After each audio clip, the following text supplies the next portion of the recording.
Salut à toi voyageur du quotidien, je suis Laetitia Pirello-Parnot et tu es sur le point d'embarquer dans une exploration de soi, une quête de l'authenticité affirmée et de l'efficacité sereine. Ici, on ne fait pas que rêver grand, on donne vie à ses rêves, alors installe-toi, respire tranquillement et plongeons ensemble dans le podcast du jour. Salut à toi, je suis ravie de te retrouver pour ce nouvel épisode. Si tu es comme moi et que tu te sens parfois submergé par le tourbillon de la vie, ce podcast est fait pour toi. On va parler de quelque chose que nous ne pourrons jamais racheter, notre temps. Et plus précisément, comment devenir le véritable maître de notre propre temps. Ça te parle? Alors reste bien avec moi. Je vais te donner plusieurs astuces pour arriver à devenir maître de ton temps, plusieurs habitudes à proprement parler. La première, tu verras, ça va être la question de la priorisation quotidienne. La vie, on peut se dire que c'est un peu comme un buffet à volonté. Il y a tellement de plats délicieux devant nous qu'on ne sait pas par quoi commencer. Mais imagine, si avant d'arriver, tu avais une idée précise de ce que tu voulais manger, tu passerais moins de temps à errer et plus de temps à déguster. C'est la même chose pour ta journée. En identifiant tes tâches essentielles chaque matin, tu t'assures de te concentrer sur ce qui compte vraiment. Alors, Steve Jobs, par exemple, si on prend cet exemple, était connu pour sa capacité à dire non à des centaines de projets pour se concentrer uniquement sur quelques-uns. C'est cette capacité de priorisation qui a donné naissance à des produits révolutionnaires comme l'iPhone. Prioriser, c'est un peu comme trier une pile de pièces. Tu mets de côté les pièces en or et en argent et tu laisses les autres pour plus tard. Deuxième habitude, la règle des 2 minutes. Parfois, on repousse ces petites tâches parce qu'on pense qu'elles nous dérangent. Mais attends, si ça ne prend que 2 minutes, pourquoi ne pas le faire tout de suite? Répondre à cet email, ranger ses papiers, noter cette idée, en agissant directement, tu libères ton esprit et ton espace de travail. C'est moins de charge mentale. Maintenant, je vais te parler de la méthode Pomodoro. Alors, cette fameuse méthode qui fait penser un peu à un autre son de sauce tomate, en fait, c'est une technique pour fractionner ton temps. Alors, c'est une des techniques, il y en a d'autres, d'accord? Je te présente celle-ci, je t'en présenterai d'autres par la suite. C'est 25 minutes de travail, 5 minutes de pause. Beaucoup apprécient cette méthode et en fait, ils obtiennent des résultats intéressants. Donc, tu peux voir, tester. Et en découpant ton temps, tu te concentres mieux. En fait, tu es plus productif et en plus, tu prends des moments pour toi. Alors, à toi de voir si ça peut t'aider. T'as plus qu'à tester, voir ce que ça donne. Et avec tout ce qui existe, de toute façon, je suis sûre qu'on trouvera un fonctionnement qui te correspond. On aura l'occasion de voir tout ça au fur et à mesure des podcasts, donc n'hésite pas à revenir. On a aussi comme habitude qui est intéressante pour justement mieux gérer son temps, mieux le vivre aussi, ça peut être l'automatisation. Alors selon ce que tu fais dans la vie, les entrepreneurs vont beaucoup l'utiliser. Après il y a des petites choses qu'on n'imagine pas, mais qu'on peut automatiser. Donc n'hésite pas à voir un peu ce qui existe, à faire la liste, je reviendrai dessus au fur et à mesure dans des émissions un petit peu plus spécialisées sur cette thématique. On vit une époque en fait qui est quand même intéressante, géniale par rapport à ça. En gros, la technologie peut nous aider et faciliter notre vie. Alors, pourquoi ne pas utiliser ces possibilités d'automatisation pour gagner du temps? Tu peux par exemple automatiser tes factures, tes emails, tes rendez-vous. Moi je sais que depuis que j'ai automatisé certaines choses par rapport aux prises de rendez-vous, j'ai gagné beaucoup de temps. Ça facilite la vie d'ailleurs la plupart du temps des personnes qui prennent rendez-vous. Et s'il y a vraiment besoin, au pire ils me contactent. Mais dans un premier temps, la majorité des personnes, et puis moi y compris, finalement, ça nous permet de diminuer une charge mentale et d'être plus efficace. Donc c'est un petit peu comme avoir un petit assistant personnel, quoi. Donc pourquoi s'en priver quand on peut le faire?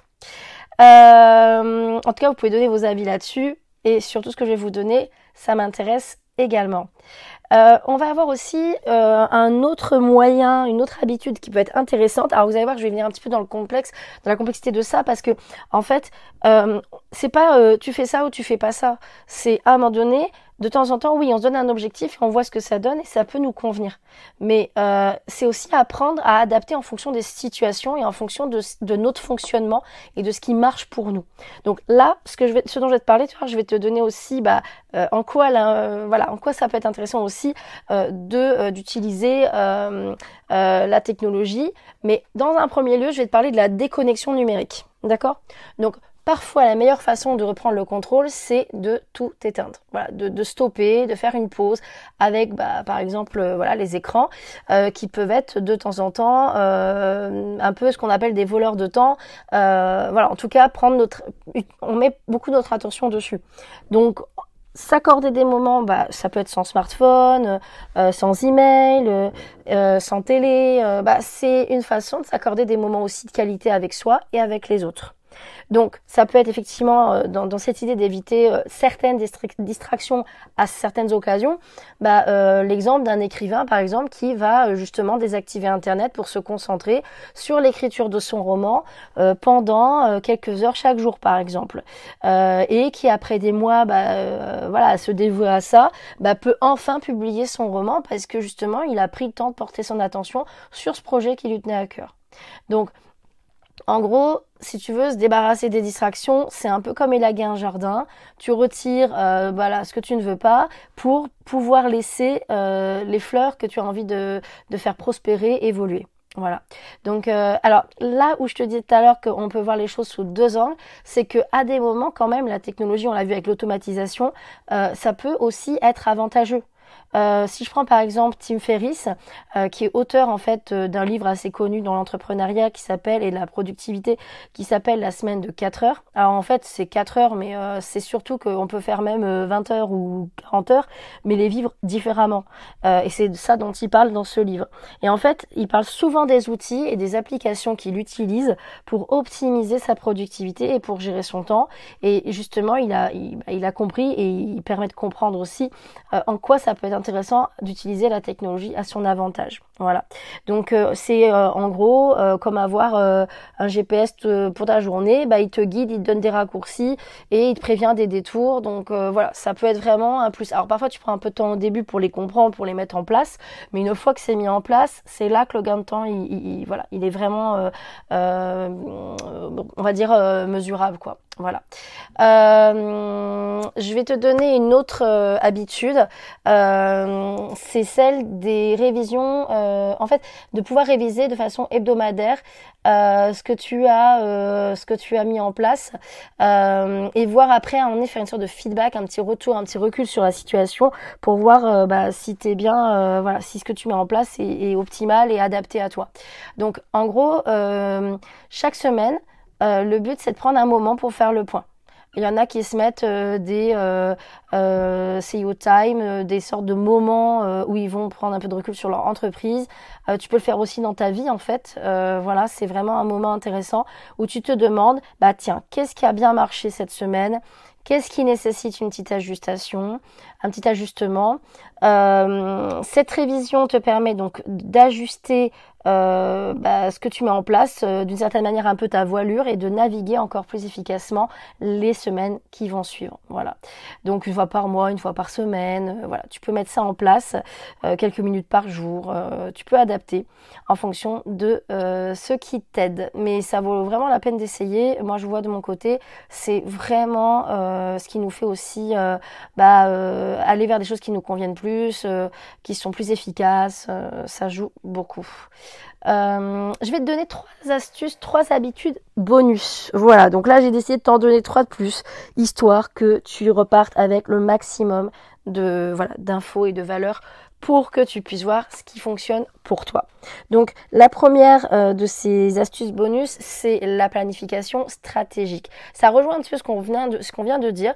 En gros, une fois que tu as pris le temps de voir ce que ça a donné pour toi la semaine d'avant par exemple, et ce qui a marché, pas marché, ce que tu veux conserver ou pas, en fait tu peux planifier de façon plus stratégique. Donc pourquoi c'est important ? Parce qu'anticiper et organiser ton emploi du temps te donne une longueur d'avance. En visualisant les étapes nécessaires pour atteindre tes objectifs, tu évites de te disperser et tu optimises de plus en plus les moments, voilà, chaque moment. Bill Gates, par exemple, il est célèbre pour ce qu'il appelle la Think Week, ça y est, en anglais, une semaine entière qu'il consacre à la réflexion, en fait, à la lecture, la planification, loin du tumulte de la vie quotidienne. Et c'est une forme de planification stratégique qui lui permet de se concentrer sur l'avenir, même au niveau bibliographique. Il lit énormément de bouquins. En tout cas, c'est la méthode qu'il aime bien. Voilà. Et il y en a beaucoup qui l'utilisent et qui en sont aussi très contents. Donc planifier sa journée, c'est comme dessiner un peu une carte pour un voyage, un peu comme l'histoire du GPS. Tu traces le chemin, t'évites les embouteillages, t'arrives à destination plus rapidement. Et puis surtout, petit à petit, tu développes tes connaissances. Voilà, vraiment à un moment donné, tu peux être de plus en plus, entre guillemets, intelligent dans tes process, en fait. Voilà. Deuxième habitude bonus, c'est le fait de déléguer efficacement. On peut déléguer un petit truc, voilà, par-ci par-là. Dans le quotidien, on peut déléguer. Il y en a, ils vont déléguer le ménage ou la comptabilité. Même demander à un moment donné de l'aide à quelqu'un. Voilà, ça peut être une façon de déléguer quelque chose. Ça peut être aussi une habitude qu'on met en place. Moi, je sais que par exemple, je délègue la comptabilité. J'ai une assistante personnelle, voilà, qui m'aide dans ce que je mets en place. Par la suite, voilà, vu que j'ai à cœur de faire développer mon entreprise. Et que ça soit efficace et aussi moi de mon côté que ça fasse que je puisse rester en bonne santé, à un moment donné ça va être vraiment le fait de déléguer aussi d'autres aspects tout en gardant pour soi en gros ce qui nous plaît, là où on est efficace, là où ça compte, voilà, où vraiment c'est un peu notre part, comme on dit, de génie. Voilà, donc personne ne peut tout faire seul. Alors on peut arriver à faire plein de choses. Moi par exemple, il y a plein de trucs que j'aime faire et que je sais faire, mais que je peux décider de faire à d'autres personnes parce que dans la logique de ce que je mets en place, ça va vraiment, je sens et je le vois en plus, être voilà, un gain en réalité en santé et voilà, aussi au niveau entrepreneurial. Mais en réalité, voilà, selon ce qu'on choisit, il y a des choses, on peut pas les faire forcément toujours tout seul. Et déléguer te permet d'appuyer, en fait, de t'appuyer sur les talents d'autrui pour accomplir davantage. Et comme je te le disais également, de garder pour toi ce que tu préfères ou ce que tu peux faire en priorité. C'est la clé pour élargir ton impact sans t'épuiser. C'est une des clés, mais c'est vraiment une clé, voilà, à laquelle on pense pas toujours et qui est intéressante. On n'ose pas toujours en fait, mais il y a vraiment des process là-dessus. Voilà, pareil, je pourrais vous apporter des éléments parce qu'en plus je le pratique. Donc, si je prends l'exemple, par exemple, de Richard Branson, donc qui est le fondateur de Virgin, lui. Vraiment, comme beaucoup d'entrepreneurs, en fait, il croit beaucoup fermement à la délégation. Il dit souvent qu'en déléguant, il a pu créer plus de 300 entreprises sous la marque Virgin. Et il y en a plein comme ça qui ont créé des entreprises ou qui ont créé même des projets. Ça peut être d'autres types de projets. Et en fait, par l'entraide, ça crée une grosse différence. On peut vraiment impacter encore plus. Déléguer, c'est un peu comme faire voler un cerf-volant. Tu tiens toujours la ficelle, mais tu laisses le cerf-volant s'élever et embrasser le vent. Donc en gros, c'est une idée aussi de lâcher prise.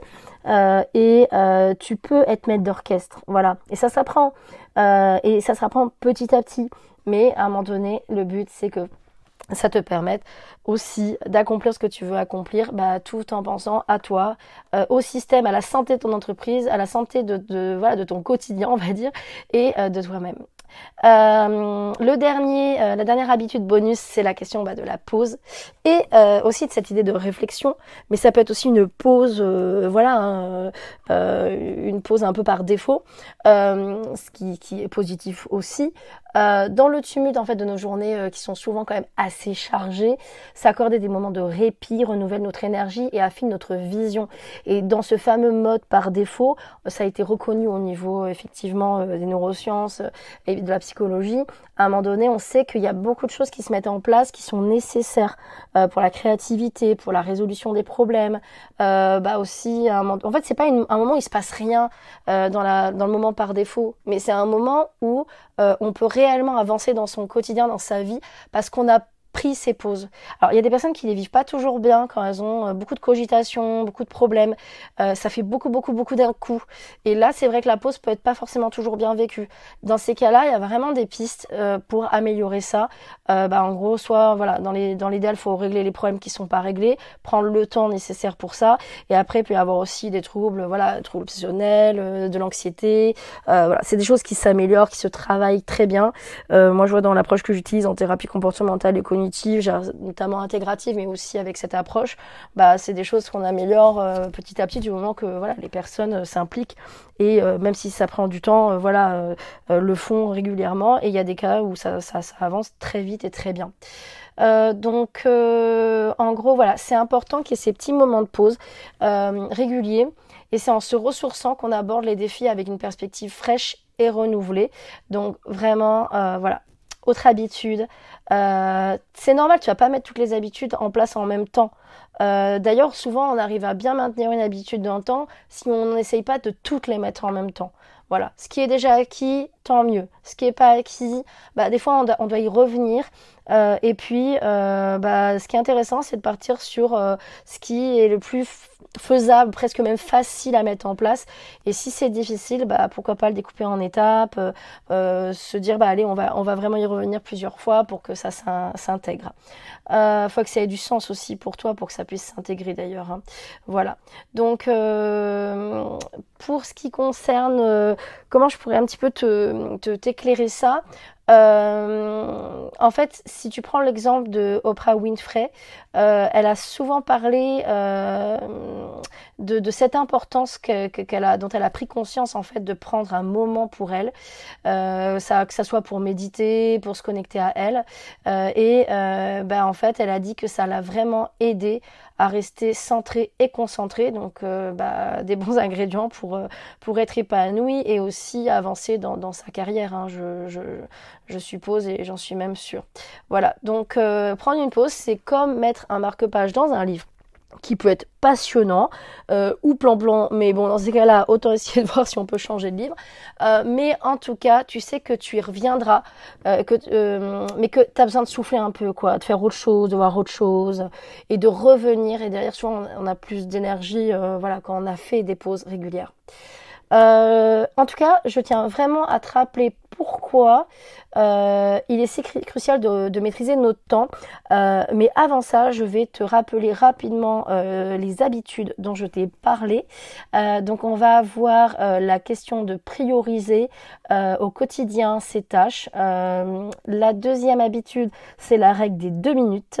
Donc, souvent d'ailleurs, c'est ok, j'ai pas envie de le faire. Bon, j'aimerais le faire, mais j'ai pas trop le cœur à le faire maintenant. Ok, on peut se reposer. Mais si c'est, j'ai un peu ce qu'on appelle la flemme, dans ces cas-là, 2 minutes et souvent, vous allez voir, tu vois, en fait, il va vraiment y avoir une envie de continuer et puis si c'est pas possible ou si tu veux pas, c'est pas grave, tu retentes d'autres fois. La règle de 2 minutes, ça marche bien également.